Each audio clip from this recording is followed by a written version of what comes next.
This is my review of Ant-Man and the Wasp. To me, this film is one of those, I put it up there with Iron Man 2, which it might seem low to you. I'm putting it under guilty pleasure movies, meaning when I say guilty pleasure, where it wasn't received very well. I mean, it's an okay MCU movie, but in the regards of like Captain America, the Winter Soldier, Shang-Chi, and Infinity War, and the Winter Soldier, miles away from them. I say the first one's probably my favorite, even though favorite.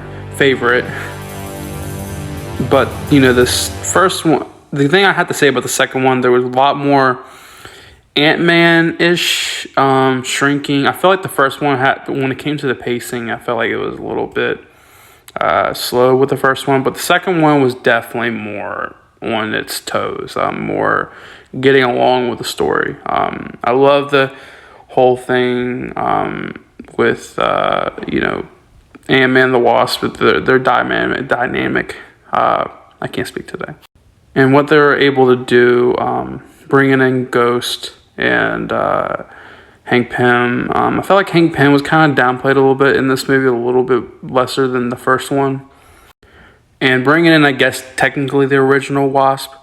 And, I mean, I like how it just feels, you know, like Ant-Man, it was more about the first one, handing it down to Ant-Man from Hank Pym to Scott Lang to now you got, you know, the Wasp and the mother, and hand it down from there. And hopefully, I think maybe the third one might be the same thing for Cassidy. I think that's her name, Cassidy. But overall, this movie, from the action and the storytelling, I felt like could have been better on that end. Just felt like there was a bunch of villains just doing a bunch of villainous things, villains compared to like T'Challa or Thanos or even Vulture. But overall, this movie for me, I really loved. It's one of those movies we can just kick back with the family and just watch and have fun and enjoy it. It's not bad, but it's not something you would expect from like if it was like the Winter Soldier.